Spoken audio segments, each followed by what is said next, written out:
तो फिर अच्छा माता जी, फिर मैं चलता हूँ, कल आ जाऊँगा फिर रात तक ना।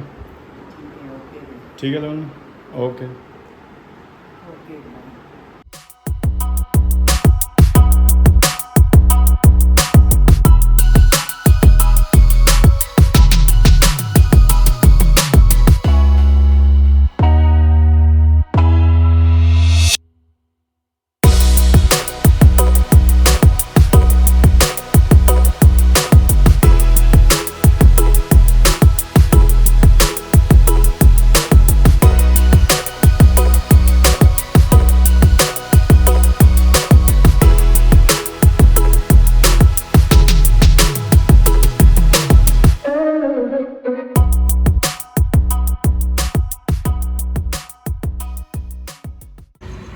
So very good morning. सुबह के 5:30 बज गए हैं और मैं पहुंच चुका हूं हल्द्वानी।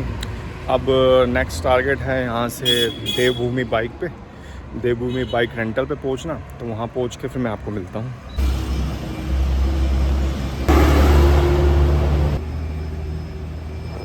तो आप देख ही पा रहे हैं बहुत बढ़िया सनराइज़ होने वाला है। तो अभी ढूंढ रहा हूँ देवभूमि बाइक। नीम करौली बाबा की फ़ोटो लगी हुई है और सनराइज़ होने वाला है। अभी थोड़ा वेट कर रहा हूँ मैं। और वैसे आज एक्सपेक्टेंसी है कि 80% चांसेस है बारिश होने के। सो बाइक मिल गई है स्कूटी रेंट पे 550 रुपीज़ पे। तो अब चलते हैं आगे। सो ये स्कूटी रेंट पे ले ली है। अब इसमें ये पॉइंट है कि 550 रुपीज़ चार्जेस लगे हैं इसके स्कूटी के। और अब मैं आया हूँ यहाँ पेट्रोल पंप पे पेट्रोल भरवाने के लिए। और अब चलता हूँ आगे पेट्रोल पंप की तरफ और पेट्रोल भरवाऊँगा इसमें। 300 रुपये का तो पेट्रोल डलवा लिया है मैंने इसमें। और अब इसके रजिस्ट्रेशन का यही है बस कि आधार और आपका ड्राइविंग लाइसेंस है उसकी ये फ़ोटो खींच लेते हैं और आपको दे देते हैं। तो सुबह जब मैं देवभूमि की तरफ जा रहा था तो रास्ते में भैया मिल गए थे मुझे। अब उन्होंने मुझे दे दी ये स्कूटी। अब इसको लेके चल रहा हूँ भीमताल की तरफ। अभी सुबह सुबह का टाइम है, अभी सनराइज़ भी नहीं हुआ। तो चलिए चलते हैं भीमताल के रास्ते का आनंद लेते हुए इस ब्लॉग को शुरू करते हैं। अल्मोड़ा यहाँ से 86, रानीखेत 83 और नैनीताल 34 किलोमीटर के डिस्टेंस पे। सो इस पॉइंट से अगर आप सीधा चले जाएंगे तो धारचूला, पिथौरागढ़, अल्मोड़ा वगैरह आ जाएगा। और हमको जाना है राइट में, जो कि हमको लेकर जाएगा भीमताल की तरफ। तो चलिए इस साइड में चलते हैं। यहाँ है भीमताल, सामने अगर आप जाएंगे तो पिथौरागढ़, बागेश्वर वगैरह मिलेगा। यहाँ पे सिग्नेचर लगे हुए हैं। ये एक बहुत बड़ा बांस का पेड़ है। ये शेर चीतल की फ़ोटो लगी हुई है। लेफ्ट में मेरे एक छोटा सा झरना बह रहा है, बरसाती झरना।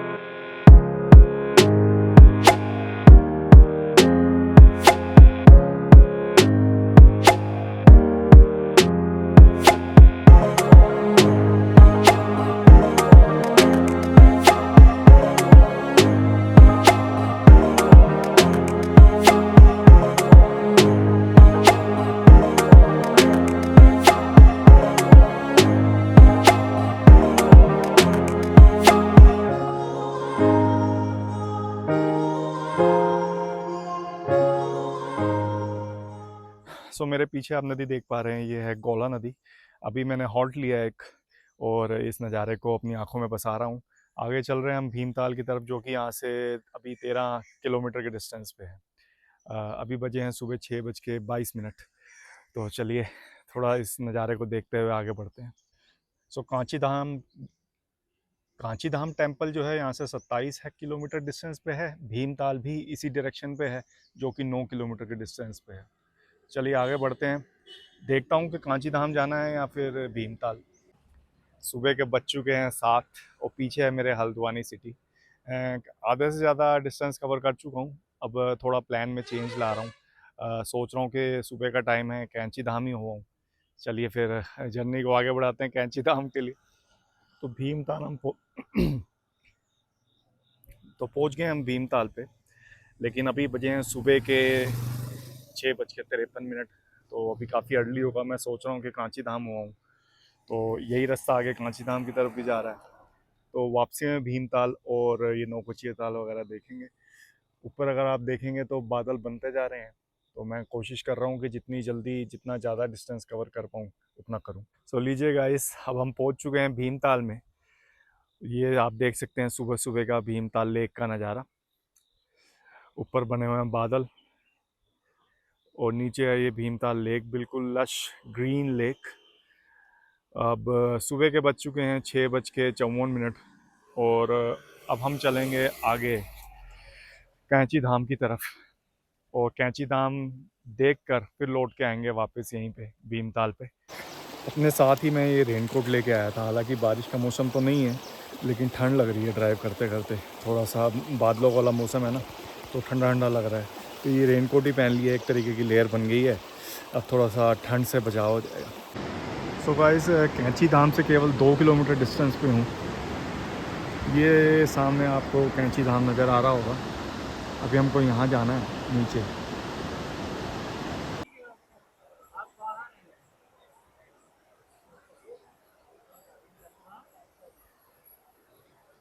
सो कुमाऊं के पहाड़ों में स्थित कैंची धाम वो स्थान है जहाँ पर एप्पल के फाउंडर स्टीव जॉब्स और फेसबुक के फाउंडर मार्क जकरबर्ग को शांति मिली थी।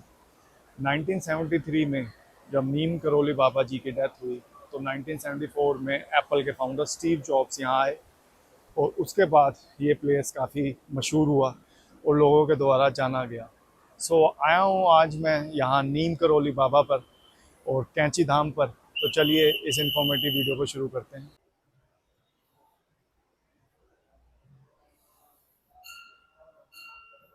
सो बेसिकली फ़ोटोग्राफी और वीडियोग्राफी अलाउड नहीं है अंदर, तो आप यहाँ से एंटर करेंगे, यहाँ से एंटर करेंगे और ये ब्रिज क्रॉस करके, ये जो नीचे नदी है, ये ब्रिज क्रॉस करके आप ये सामने से जब जाएंगे तो ये जो सामने जो स्ट्रक्चर है, ये जो मंदिर है, यहाँ पे हिंदू देवी देवताओं की मूर्तियाँ लगी हुई हैं और आप परिक्रमा करते हुए आएंगे। ये जो बिल्डिंग आपको दिख रही है, इसके अंदर वो रहा करते थे। यहाँ पे कुछ फ़ोटोज़ लगा रखी हैं और आप ये गोल घूम के वापस बाहर इस रास्ते से निकल आएंगे। सो अंदर वीडियोग्राफी अलाउड नहीं थी, इस वजह से मैं अंदर दिखा नहीं पाया। बाकी मोर ओवर यही है नीम करोली बाबा का मंदिर। तो नीम करोली बाबा के मंदिर से अब हम चलेंगे आगे। अब इस टाइम बारिश शुरू हो चुकी है और सुबह का टाइम हुआ है 8:10। तो अब चलते हैं आगे।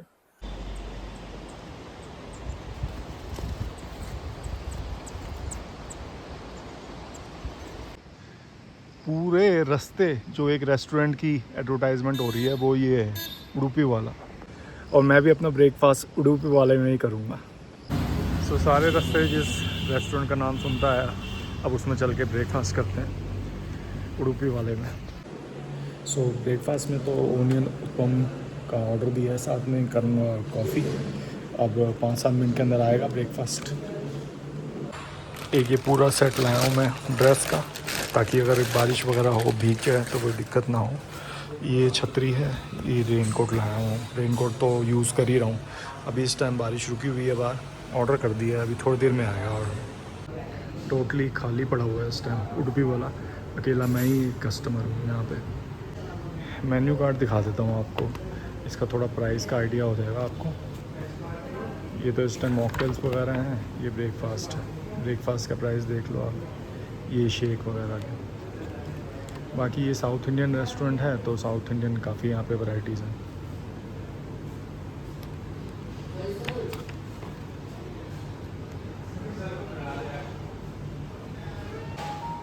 लो जी, अपना ब्रेकफास्ट आ गया, उत्पम। शुरू करें ब्रेकफास्ट।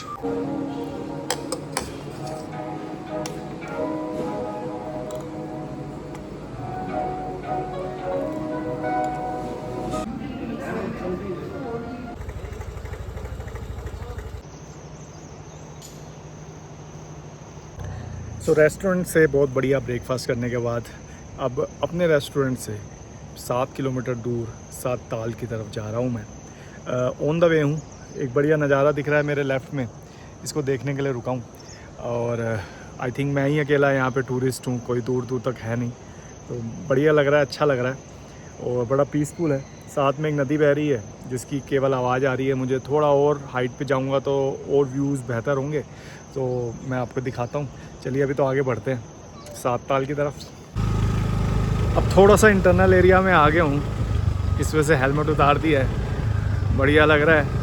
और बिल्कुल जंगल के बीच में से अपनी स्कूटी चलाता हुआ 7 ताल की तरफ जा रहा हूँ और प्रकृति का आनंद ले रहा हूँ।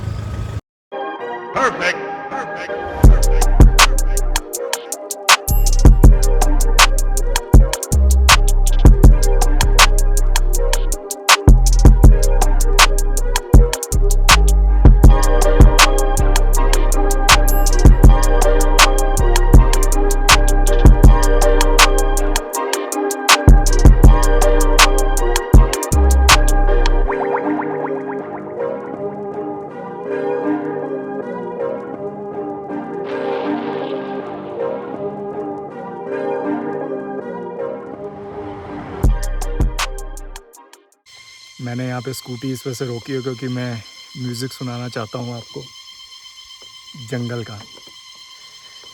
जंगल के कॉन्सर्ट में स्वागत है आपका। स्वागत है आपका 7 ताल से।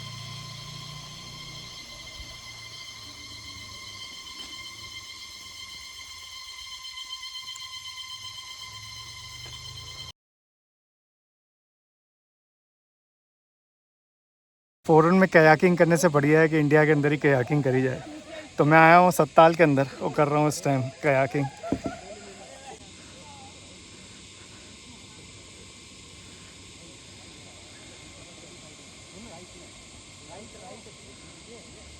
ये जो कयाकिंग मैं कर रहा हूँ इसके चार्जेस हैं हाफ आवर के 100 रुपीज़, क्योंकि ऑफ सीज़न है तो इस वजह से 100 रुपीज़ चार्ज कर रहे हैं, अदरवाइज़ 300 रुपीज़ चार्ज होते हैं इसके। ऑफ सीज़न में आने का ये सबसे बड़ा फ़ायदा होता है, ये जो भी फ़ायदा मुझे मिल रहा है। ज़्यादा लोग नहीं है, भीड़ भड़का नहीं है, आते ही आपको मिल जाएगी कयाक अगर आप करना चाहते हैं तो, या कोई और एक्टिविटी करना चाहते हैं वो भी 50% रेट या उससे भी ज़्यादा रेट पे आपको मिल जाएगी। अमेजिंग, एंजॉय एट 7 ताल। अपने एक्सपीरियंस से बता रहा हूँ कि कयाकिंग करना कोई आसान टास्क नहीं है।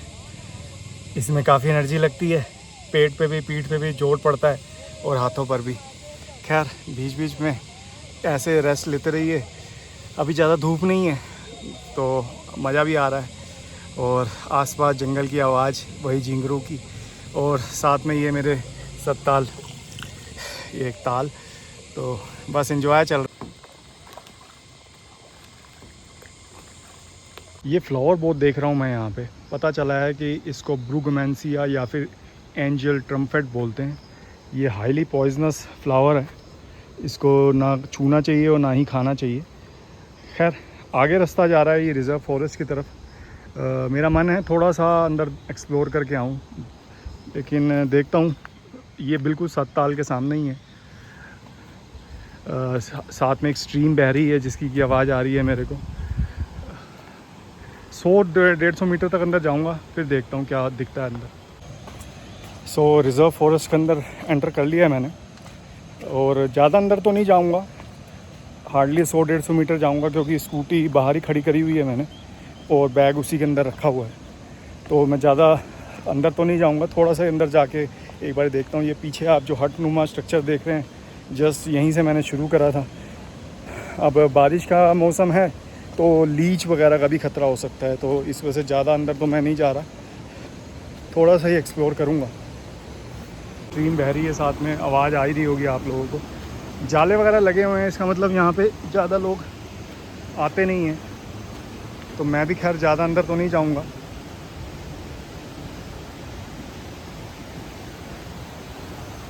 तो बस यहीं तक जा रहा हूँ अंदर, अदरवाइज़ तो आप जाते जाएंगे और चलते ही जाएंगे आज, तो बस वापस चलता हूँ। मेरे राइट में है कुमाऊं मंडल विकास निगम का गेस्ट हाउस, और सामने रोड बन रही है, तो इस वजह से मैं फिर आगे जा नहीं रहा, तो यहीं से मैं यू टर्न ले लूँगा, अदरवाइज़ मैंने आगे मार्केट तक जाना था। अब रोड बन रही है तो क्या क्या डिस्टर्ब करें इनको, यहीं से यू टर्न काट लेते हैं और चलते हैं पीछे। सोचा कि थोड़ा सा वॉक कर लूँ, और ये जो आवाज़ आ रही हैं, ये जो जंगल की जो नेचुरल आवाज़ है, इसको अपने मन मस्तिष्क में बसा लूँ और रिकॉर्ड कर लूँ, ताकि आगे कभी ज़रूरत पड़े, आगे कभी इन लम्हों को याद करने का मन करे, तो वो लम्हे वापस मेरे सामने आ जाएं। ये जो फ्लावर आप देख रहे हैं इसको बोलते हैं लटाना फ्लावर। ये मैक्सिकन फ्लावर है जो कि अब इंडिया में कई पहाड़ों पर पाया जाता है, और ये इसकी एक खासियत ये है, जहाँ पे ये होता है वो दूसरे फ्लावर्स को अपने आसपास नहीं बसने देता। तो ये एक ऐसी स्पीशीज़ है जो कि दूसरे फ्लावर्स को, दूसरे प्रजातियों के फूलों को अपने आसपास नहीं बसने देती। ये बड़ी पॉइजनस होती है। लटाना है इसका नाम। वो मैक्सिको से आई हुई है।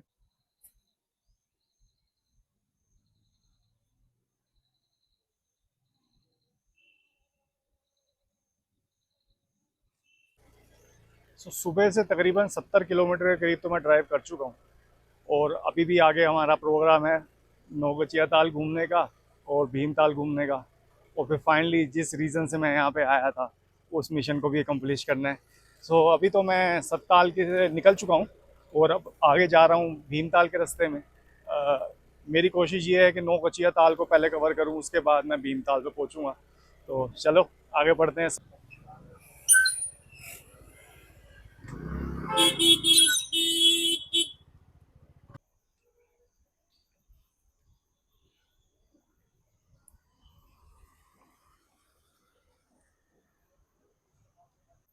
7 ताल देखने के बाद अब मैं आ चुका हूँ भीमताल पे। लेकिन ये हमारी डेस्टिनेशन नहीं है। हमारी डेस्टिनेशन है इस दिशा में, जो कि है नौकचिया ताल। तो अब हम चल रहे हैं नौकचिया ताल की तरफ। और ये अभी आप देख लीजिए भीमताल का नज़ारा, फिर ये वापसी में मैं दिखाऊंगा।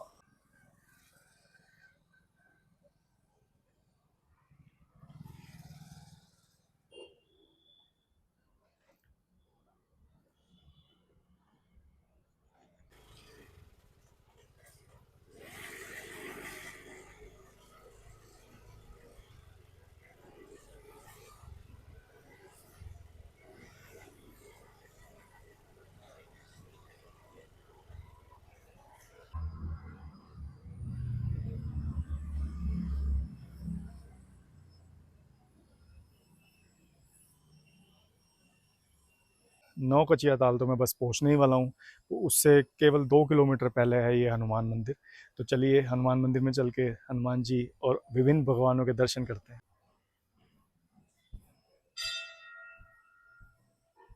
इस मंदिर का नाम है भक्ति धाम श्री हनुमान मंदिर।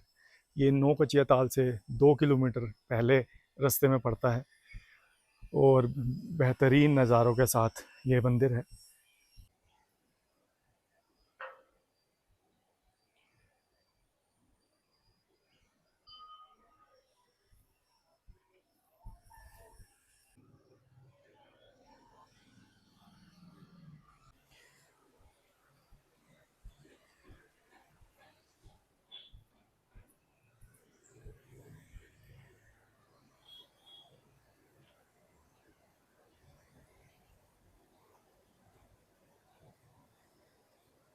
कम से कम 100 सवा 100 इस तरीके की छोटी मोटी स्ट्रीम्स मैंने पूरे रास्ते के अंदर देखी हैं। आई डोंट नो ऊपर कहाँ से पानी आ रहा है, नॉन स्टॉप पानी आता जा रहा है और ये नीचे की तरफ बहती जा रही हैं। तकरीबन 6 घंटे स्कूटी चलाने के बाद अब अच्छा लग रहा है, थोड़ा रिलैक्स मिल रहा है। नौकचिया ताल हम बस पहुंचने वाले हैं। तकरीबन 300 मीटर का डिस्टेंस रह गया, उससे पहले पड़ता है कमल ताल। अभी कमल नहीं खिल रहे क्योंकि ये सीज़न नहीं है। तो जब यहाँ सीज़न होता है तो उस टाइम कमल ही कमल चारों तरफ खिलते हैं। मेरी स्कूटी ये खड़ी हुई है। यहाँ पे राइट में ही है ये कमल ताल और यहाँ पे बैठने का काफ़ी व्यवस्था करी हुई है।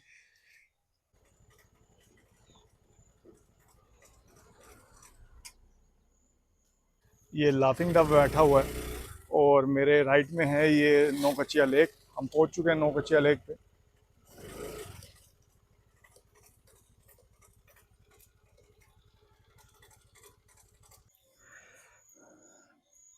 अब आ चुका हूँ मैं नौकचिया ताल पे। सब ताल भीमताल की तरह यहाँ पर भी बहुत ज़्यादा शांति है। शायद ये सीज़न ही ऐसा है जहाँ पे शांति हो। टूरिस्ट के नाम पे अकेला मैं ही दिख रहा हूँ, या इक्का दुक्का और टूरिस्ट आए हुए हैं, ज़्यादा टूरिस्ट नहीं है यहाँ पे। वैसे ये टाइम नहीं है, इस साल बारिश भी बहुत ज़्यादा हुई है और मेरी छुट्टी थी तो इस वजह से मैं एक दिन के लिए आ गया। वैसे आज शाम को मैं जा रहा हूँ, मैं रात को नाइट स्टे नहीं कर रहा यहाँ पे।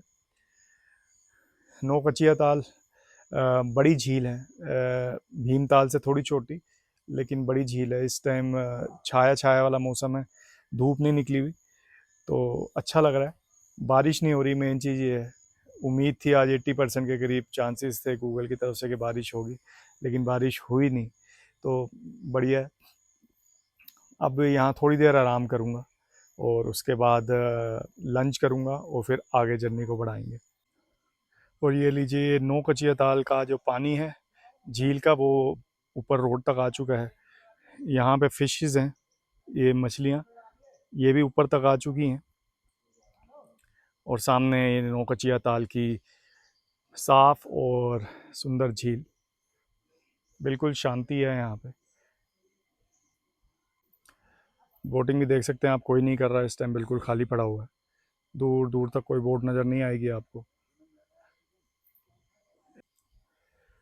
कश्तियाँ भी पूरा आराम कर रही हैं, कुछ करने को है ही नहीं।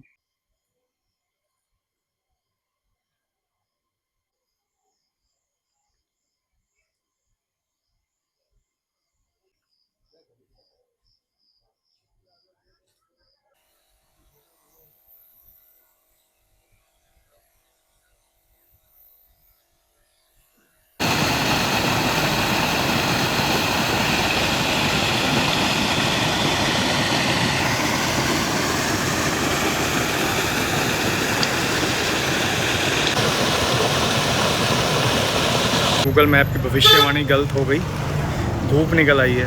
जहाँ 80% चांस है बारिश के, वहाँ पे तेज़ कड़ाकेदार धूप निकली हुई है।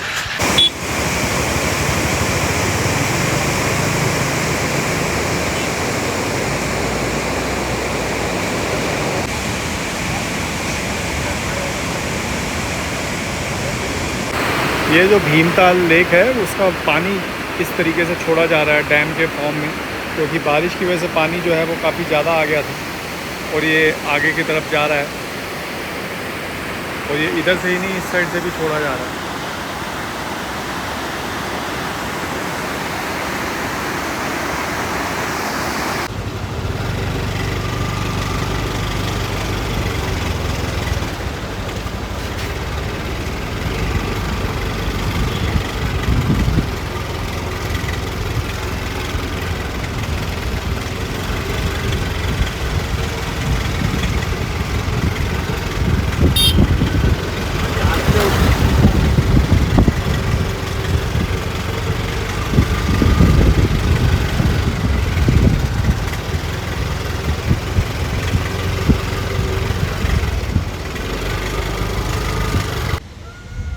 लेक में दिख रही हैं मछलियाँ आपको, बड़ी बड़ी मछलियाँ हैं।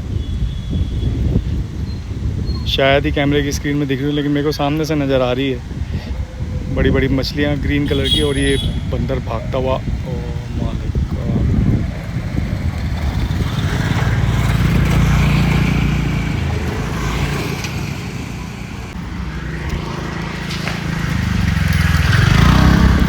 किसकी वजह से भागा था वो बंदर?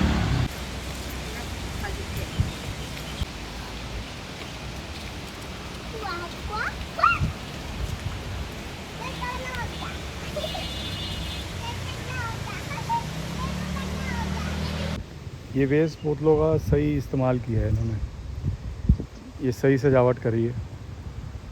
बताओ आप लोगों को कैसा लग रहा है? अब मेरा मन तो इस कैफ़े में जाने का है, एक्वेरियम आइलैंड कैफ़े, सामने आपको नज़र आ रहा है एक्वेरियम आइलैंड कैफ़े। लेकिन अब सवाल ये है कि जाऊंगा किस तरीके से, कश्ती कोई नज़र नहीं आ रही। और दूसरा आई डोंट नो कि अंदर मैं जाऊंगा तो मुझे क्या सारी डिशेस खाने को मिलेंगी, क्योंकि इस टाइम टूरिस्ट तो बिल्कुल भी नहीं है।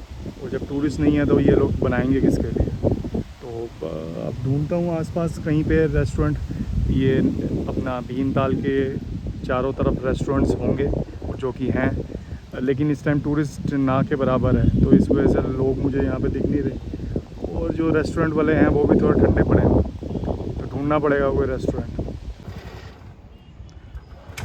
ये एक खूबसूरत नज़ारा मुझे नज़र आ रहा है भीमताल का। इस टाइम कोई भी ऑब्स्ट्रक्शन नहीं है सामने, और ये आप देख सकते हैं किस तरीके से वैली है, और वैली के बीच में लेक, और चारों तरफ ये छोटे छोटे से मकान। और लेक में कुछ लोग बोटिंग करते हुए नज़र आ रहे होंगे आपको, बीच में रेस्टोरेंट है। और और छाया छाया का मौसम हो गया है, धूप भी नहीं है, बारिश भी नहीं है, तो बढ़िया लग रहा है। बस एक रेस्टोरेंट ढूंढ रहा हूँ जहाँ पे मैं लंच कर सकूँ। और दूसरी एक समस्या ये हुई है कि मेरी जो पेट्रोल है, मैंने इसमें टैंकी फुल करा ली थी और आप देख सकते हैं इसमें 3 डंडियाँ नज़र आ रही हैं आपको।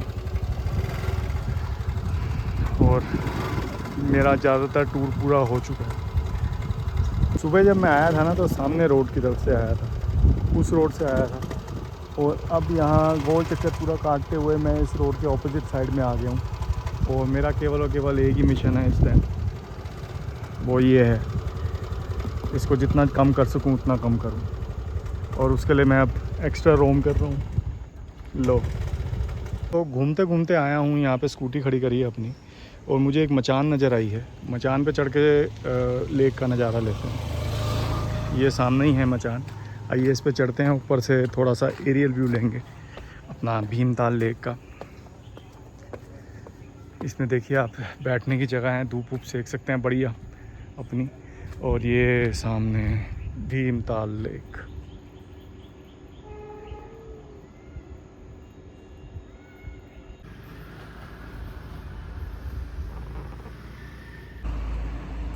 थोड़ा बढ़िया सा व्यू मिला तो इस वजह से मैंने गाड़ी रोक ली अपनी।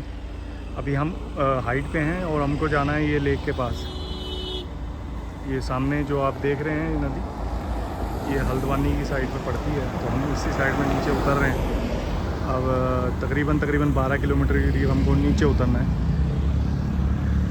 एक बार फिर गाड़ी रोक ली है, क्योंकि ये जो आप देख रहे हैं ना आगे स्नेक, ये जो नदी है वो उसका बहाव है। ये किस दिशा में जा रहा है ये ऊपर से हाइट से दिख रहा था, तो मैंने इसको से रोक लिया ताकि एक बार इसको कैप्चर कर सकूँ। ये नीचे हल्द्वानी शहर है। हम इस टाइम हाइट पे हैं भीमताल के रास्ते पे, तो अब नीचे की तरफ ही जा रहे हैं हम, ये हल्द्वानी शहर की तरफ। और वहीं से आगे हमारा नेक्स्ट डेस्टिनेशन है काला डूंगी, जहाँ पे जिम कॉर्बेट का म्यूज़ियम है, जहाँ पे वो रहा करते थे। उनके घर को उनका म्यूज़ियम बना दिया गया।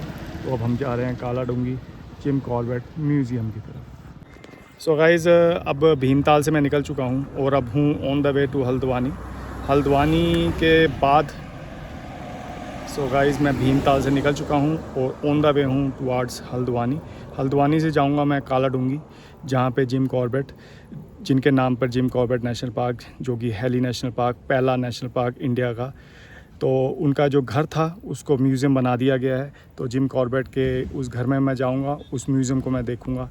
चलिए चलते हैं जिम कॉर्बेट के घर पे काला डूंगी।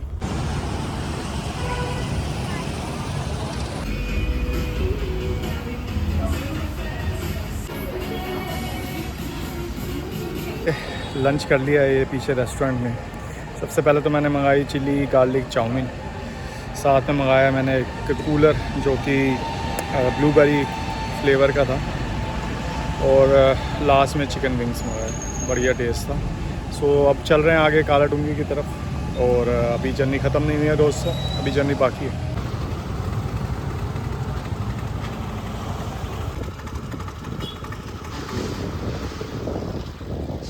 ये रोड कितनी बढ़िया लग रही है ना। मेरे लेफ़्ट में एक पार्क टाइप का है।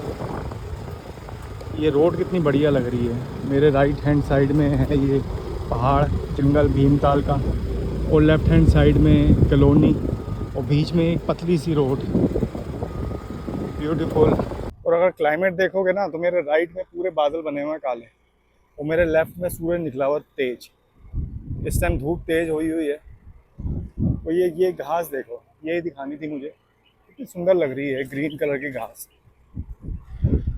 सो इस रोड में इतना स्पेस नहीं है कि सामने से ट्रैफिक आ जाए तो आप निकल सकें। पहले इनको निकलने का वक्त देना पड़ेगा, उसके बाद हम निकलेंगे। सो निकल गए, अब हम निकल रहे हैं। अब 1 किलोमीटर के बाद लेफ्ट हैंड साइड में कट लेना पड़ेगा हमें। अभी तो आधा घंटा, तो गली के अंदर से निकल आ चुके हैं। अब आए हैं काला डूंगी मार्ग पे। ये रोड अब हमको काला डूंगी लेके जाएगी। उस रोड से तो काफ़ी चौड़ी रोड है, और आमने सामने से ट्रैफिक आ रहा है, लेकिन रोड काफ़ी चौड़ी है। तो रोड पे 20 किलोमीटर आगे चलने के बाद सीधा सीधा हम पहुँचेंगे जिम कॉर्बेट म्यूज़ियम के ऊपर। तो ज़्यादा डिफ़िकल्ट रूट नहीं है, सीधा सीधा रूट ही है। जहाँ रोड मुड़ेगी वहाँ पे हम भी मुड़ेंगे। तो अब चल रहे हैं सीधा जिम कॉर्बेट म्यूज़ियम।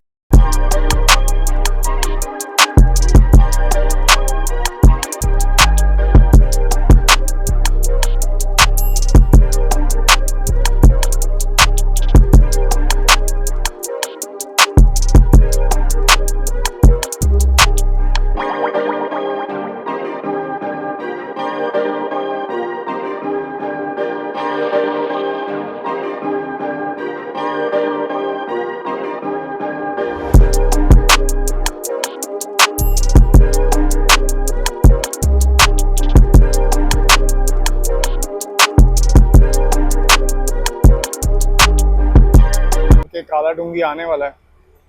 और लेकिन मुझे लग रहा है अभी भी 10 किलोमीटर डिस्टेंस पे तो है।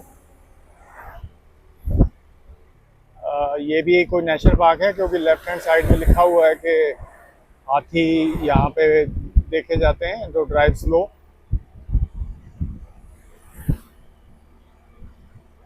और दोनों साइड में ये बोर्ड लो, एक ये जानवर, जंगली जानवर। तो ये बताया जाता है कि यहाँ पे जानवर जो हैं वो क्रॉस करते हैं, और शायद मुझे लगता है कि रात के अंधेरे में वो ज़्यादा कंफर्टेबल होते होंगे रोड क्रॉस करने में। अभी दिन की रोशनी है तो ज़्यादा इतनी मूवमेंट नहीं आती, क्योंकि लोगों की जो ट्रैफिक है वो भी बहुत ज़्यादा है। एटलीस्ट जानवरों के हिसाब से तो ज़्यादा ही है।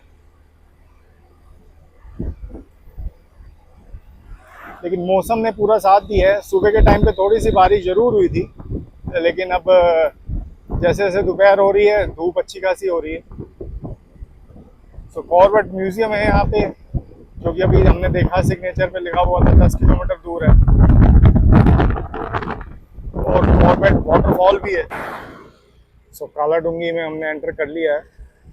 अब आने वाले 4-5 मिनट के अंदर हम पहुँच जाएंगे जिम कॉर्बेट के घर, जो कि अब म्यूज़ियम में तब्दील हो चुका है। एक्चुअली में मैं यहाँ पे बेसिकली यही देखने के लिए आया था। काफ़ी टाइम से, जब से मैं जिम कॉर्बेट गया था तब से मेरे मन में था ये म्यूज़ियम देखने का। आज फाइनली वो लम्हा आने वाला है जब मैं जिम कॉर्बेट के घर, जो कि अब म्यूज़ियम में तब्दील हो चुका है, जाऊँगा। 2 मिनट निकाल के इस स्कूटी के बारे में कुछ बताना चाहूँगा। आपको याद होगा मैं भीमताल में था और तब इसकी 3 डंडियाँ थी। अब अगर आप देखेंगे तो इसमें 2 हैं। फाइनली एक डंडी कम हुई, अदरवाइज़ पूरे के पूरे रास्ते इसमें एक भी डंडी कम नहीं हुई थी। मुझे बल्कि ये लगने लग गया था कहीं ऐसा ना हो कि इसका या तो मीटर ख़राब हो गया हो, लेकिन फिर जब चेक किया तो ये 11,000 किलोमीटर ही चली है। बिल्कुल नई स्कूटी है। मैं ये रिकमेंड करूँगा। TVS की E20 है, बढ़िया परफॉर्मेंस दी है इसने। जुपिटर 125 और रियली वैल्यू फॉर मनी है। चलो अब हम पहुंच चुके हैं जिम कॉर्बेट म्यूज़ियम में। अब हम एंटर करते हैं, यहाँ से टिकट लेते हैं अंदर। ये सामने से काला डूंगी रोड आ रही है और लेफ्ट हैंड साइड पे जो है वो अपनी नैनीताल रोड जा रही है, और जस्ट साथ में ही है ये जिम कॉर्बेट का म्यूज़ियम। चलिए अंदर चलते हैं, यहाँ से टिकट लेते हैं और फिर अंदर मैं आपको दिखाता हूँ। तो एंट्री पे ये इन्फॉर्मेशन है कि कहाँ कहाँ पे उन्होंने फेमस हंट्स किए थे। जैसे रुद्रप्रयाग में, जिसका कि उन्होंने बुक भी लिखी हुई है, the man eater of Rudraprayag. उसके बाद अल्मोड़ा में, मुक्तेश्वर में, ये सारी इन्फॉर्मेशन दी गई है। Chora Ghat, Champawat, man eater of Champawat, ये इनकी फेमस बुक्स के अंदर है। तो ओवरऑल पूरे पूरे उत्तराखंड के अंदर जहाँ जहाँ पे मैन ईटर्स पाए गए थे, जिन्होंने लोगों को परेशान किया, जिन्होंने लोगों को मारा, उन सब का अल्टीमेटली एंड जिम कॉर्बेट ने किया। 1875 में एंग्लो इंडियन घर के अंदर, 1875 में नैनीताल में जिम कॉर्बेट का जन्म हुआ। जिम कॉर्बेट एक एंग्लो इंडियन थे और उसके बाद उन्होंने अपनी पूरी लाइफ इंडिया को समर्पित कर दी। जो मैन ईटर्स थे, जिन्होंने लोगों को परेशान किया, जिन्होंने लोगों को खाया, जिन्होंने लोगों का अंत किया, उनका अंत जिम कॉर्बेट ने किया। इनके ये एक फिलैंथ्रोपिस्ट थे। इन्होंने कई बुक्स लिखी, इन्होंने कई सारी फोटोग्राफी करी, इन्होंने बहुत सारे काम किए वाइल्ड लाइफ के लिए। इंडिया का पहला जो नेशनल पार्क है वो इन्हीं के नाम के ऊपर रखा गया, जिम कॉर्बेट नेशनल पार्क। और भारत की आज़ादी के टाइम पे ये अपनी सिस्टर के साथ चले गए थे केन्या में, जहाँ पे 1979 में, केन्या में, जहाँ पर उन्होंने अपनी लाइफ की आखिरी सांस ली। तो मैं आया हूँ जिम कॉर्बेट के घर में, जो कि अब एक म्यूज़ियम में तब्दील हो चुका है। वो घर जहाँ पे उन्होंने काफ़ी टाइम अपना स्पेंड किया, वो घर जो कि अब एक म्यूज़ियम बना दिया गया है, जहाँ पर उनकी यादें बसी हुई हैं। ये पीछे वो घर है जहाँ पे जिम कॉर्बेट ने अपना जीवन के काफ़ी साल बिताए थे। तो चलिए अंदर चलते हैं, जिम कॉर्बेट के म्यूज़ियम को एक्सप्लोर करते हैं। कॉर्बेट ने तकरीबन तकरीबन 33 टाइगर्स और लेपर्ड्स को मारा। वो टाइगर्स और लेपर्ड्स जो कि मैन ईटर थे, जिन्होंने आदमियों को मारा और मार के खाए। तो तकरीबन 19 तो उन्होंने टाइगर मारे और तकरीबन 14 उन्होंने लेपर्ड्स मारे। जब वो शिकार करने जाते थे तो उनके पास एक बंदूक होती थी और साथ में होता था उनका कुत्ता रॉबिन, जिसने उनका पूरा साथ दिया। जानवरों की इंस्टिंक्ट्स होती हैं, वो सूंघ कर ही दूर से पता लगा सकते हैं, तो इस वजह से वो अपने साथ अपना एक कुत्ता रॉबिन लेके जाया करते थे। चलिए उनके घर में चलते हैं। अभी हम उनके कंपाउंड में ही घूम रहे हैं और ये वो कंपाउंड है जिसको वो इस्तेमाल करते थे। लोकल लोग उनको कारबेट साहब कह के बुलाते थे और वो काफ़ी यहाँ पे माने हुए व्यक्ति थे कॉर्बेट साहब। चलिए अब उनके घर के और नज़दीक चलते हैं और उनकी और लाइफ से जुड़ी हुई चीज़ों को देखते हैं। तो मेरे सामने है ये मूर्ति कॉर्बेट साहब की। अगर आप देखें इतनी रिस्पेक्ट करते हैं लोग, इनके माथे पे तिलक लगाया हुआ है और ये तिलक बिल्कुल फ्रेश है। मैंने 100 रुपये की टिकट भी निकलवा ली है। ये इंडियंस के लिए 100 रुपये की टिकट है, स्टूडेंट्स की टिकट फ्री है। तो ये कॉर्बेट साहब का घर है। इसमें बाहर लिखा हुआ है कि शूज़ उतारने हैं, तो हम पहले बाहर शूज़ उतारेंगे, यहाँ अपनी टिकट चेक कराएंगे और फिर म्यूज़ियम के अंदर अंदर चलते हैं। ये जो घर है ये 1922 में जिम कॉर्बेट की जो सिस्टर है मैगी, उन्होंने बनवाना शुरू किया था। एक्चुअली में ये उनका विंटर का निवास स्थान था, जहाँ पे सर्दियों में ये लोग रहा करते थे। जब भारत की आज़ादी के बाद ये लोग केनिया में चले गए, तो उसके बाद इन्होंने घर ये बेच दिया किसी लोकल को और उसने इसको म्यूज़ियम में तब्दील कर दिया। सामने जो लेडी दिखाई जा रही हैं वो जिम कॉर्बेट और उनकी माता हैं, जिनका नाम आप जानते ही हैं, मैरी जेन कॉर्बेट। इन्होंने 2 शादियाँ करी थी। जिम कॉर्बेट दूसरी शादी से हुए थे। इनके फादर का नाम था क्रिस्टोफर कॉर्बेट। इनकी जो फादर थे उनकी जो पोस्टिंग थी वो नैनीताल में हुई थी, इस वजह से ये लोग यहाँ पे आए थे। ये हैं क्रिस्टोफर विलियम कॉर्बेट, जो कि जिम कॉर्बेट के फादर हैं। ये जो लेडी हैं इनका नाम है मैगी, जो कि सारी उम्र जिम कॉर्बेट के साथ रही। जैसा कि बताया जाता है कि जिम कॉर्बेट ने शादी नहीं करी, ये सारी उम्र अपनी फैमिली के साथ रहे, जिसमें उनकी मदर और उनकी सिस्टर थी। जब इनकी डेथ भी हुई थी तब लास्ट में जो मैगी हैं, जो ये इनके साथ थी। छत देखो आप, पुराने घरों की जो छतें थी वो बहुत ऊंची ऊंची हुआ करती थी और आई डोंट नो फ़ैन हुआ करते थे उस टाइम या नहीं। एटलीस्ट इन लोगों के घर में तो होते ही होंगे, लेकिन प्रॉब्लम ये है कि बिजली आई थी कि नहीं, तो गर्मी जो है वो ज़्यादा ना लगे, इस वजह से ऊंची ऊंची दीवारें करी जाती थी। मोटी मोटी दीवारें थी ताकि अंदर गर्मी ना पहुंच सके। ये एक पेंटिंग सी बना रखी है। यहाँ पे बताया गया है कि इन्होंने कौन से ईयर में कौन कौन से शेर को मारा था और ये सारे के सारे मैन ईटर ही थे। ये वो बुक्स हैं जो कि जिम कॉर्बेट ने लिखी हैं। इसको आप पढ़ सकते हैं और सारी बुक्स अच्छी हैं। ये जिम कॉर्बेट हैं और बताया गया है कि लास्ट में वो केनिया चले गए थे जो देश की आज़ादी के बाद, और 19 अप्रैल 1955 में उनकी डेथ हो गई थी केनिया के अंदर ही। तो बेसिकली ये वही कमरे हैं जहाँ पे ये घूमा करते थे, जिम कॉर्बेट रहा करते थे। ये आई थिंक एक पैलकुलिन है, मतलब पालकी, जो कि इस्तेमाल कर, ये फ़ोटो लगी हुई है पैलकुलिन की। ये वो पालकी है जिसको जिम कॉर्बेट ने इस्तेमाल किया था। ये यहाँ रखी हुई है, अगर आप देख सकते हैं तो जिम कॉर्बेट की मैं आपको दिखाता हूँ। ये कैप है, साथ में एक छड़ी है, थोड़ा नज़दीक से दिखाऊँ तो एक छड़ी है, एक कैप है जो मुझे दिख रही है, एक पीछे एक आरी दिख रही है मुझे, कुछ दवाइयाँ हैं, कुछ बर्तन हैं, ये नीचे ट्रे हैं, कुछ प्लेटें हैं।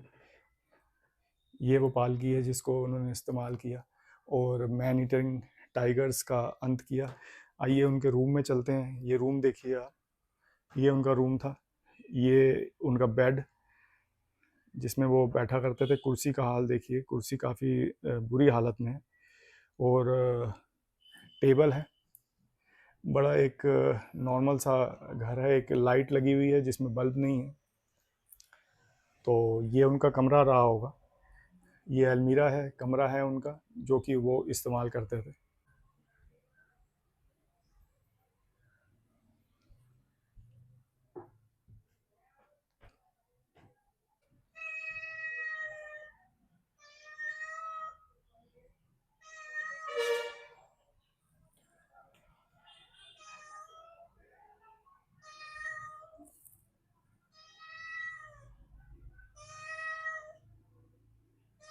सो पीछे है मेरे जिम कॉर्बेट साहब, जिनकी ये जो वर्षगांठ बनाई जा रही है, 150th एनिवर्सरी है उनकी।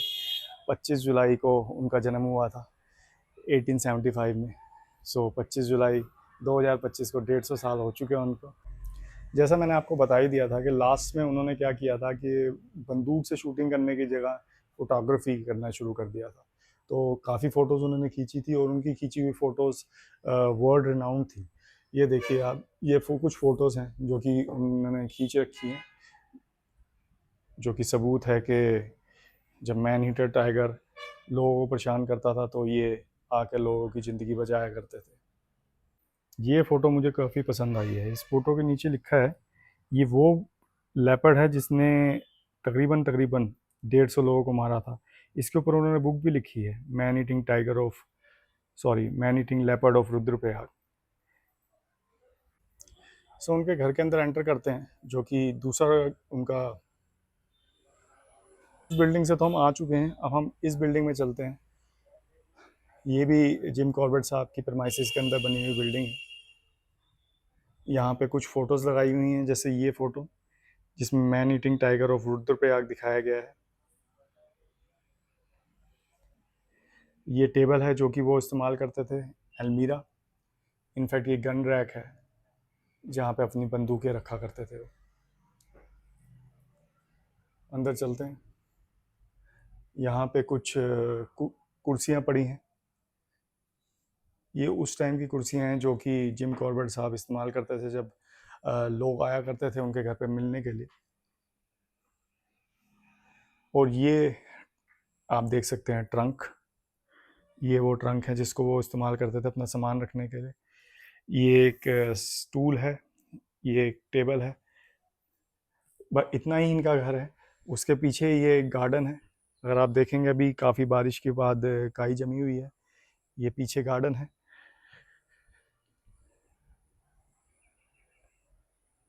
ये आप देख लीजिए एक बार इनका पूरा, ये पेड़ के काफ़ी, आम के काफ़ी पेड़ लगे हुए हैं यहाँ पे, और गर्मियों में ज़रूर ये आम से लबालब होंगे। ये घर जो है 1922 में बनाया गया। हमारे देश की आज़ादी हुई 1947 में। तो तकरीबन तकरीबन आप लगाइए यहाँ पे 20-22 साल जिम कॉर्बेट साहब यहाँ पे रहे थे। उस टाइम यहाँ हर किसी के आना पॉसिबल नहीं था। आज उसी मकान के अंदर हम घूम रहे हैं जहाँ पे वो लोग घूमा करते थे। उस टाइम लोग काफ़ी कम रहे होंगे, लेकिन यहाँ जंगल वगैरह ज़रूर रहा होगा। इतनी कंस्ट्रक्शन नहीं थी, इतनी लोग नहीं रहे होंगे। तो आज काफ़ी नॉस्टैल्जिक लग रहा है, काफ़ी अच्छा लग रहा है उनके घर को घूम के, काफ़ी बढ़िया लग रहा है। तो समर के अंदर मार्च से लेकर जुलाई तक सुबह 9 से लेकर शाम को 6 बजे तक एंट्री आप कर सकते हैं, और विंटर्स के अंदर सुबह 9 से लेकर 5 बजे तक की। हम इंडियंस के लिए 100 रुपीज़ की है, सीनियर सिटीजन की 50 और चिल्ड्रन की फ्री टिकट है।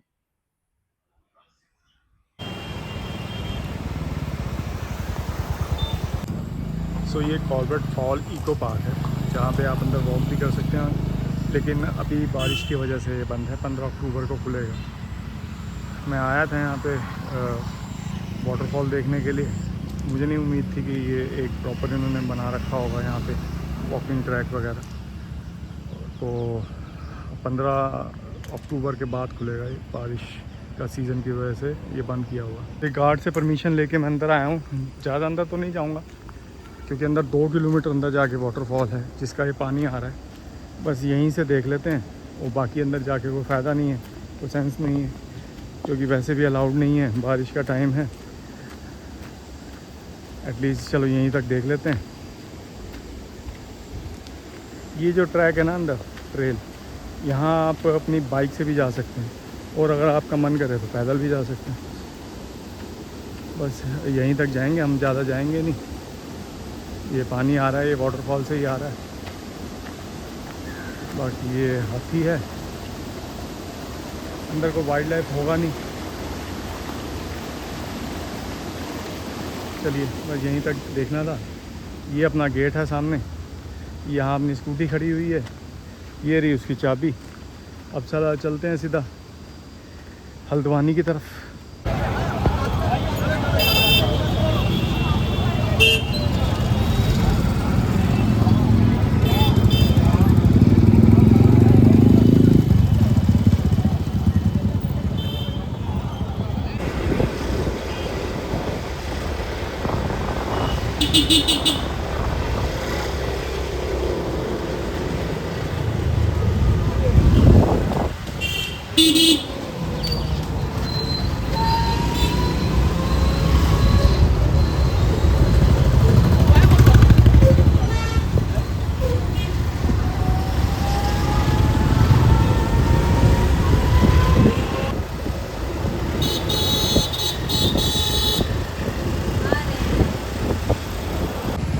सो मेरी वापसी की बस जो है वो न्यूगो बस है और वो पहुंच जाएगी यहाँ पे तकरीबन 10 मिनट के अंदर। मैंने अभी कॉल करके कंफर्म कर लिया है। ये मैं होटल अमरदीप के सामने खड़ा हूँ। मेरे पीछे अगर आप देखें तो होटल अमरदीप है। तो चलिए अब इस ब्लॉग को यहीं एंड करते हैं। मिलते हैं आपसे नेक्स्ट ब्लॉग में। Thanks for watching, thanks for your time.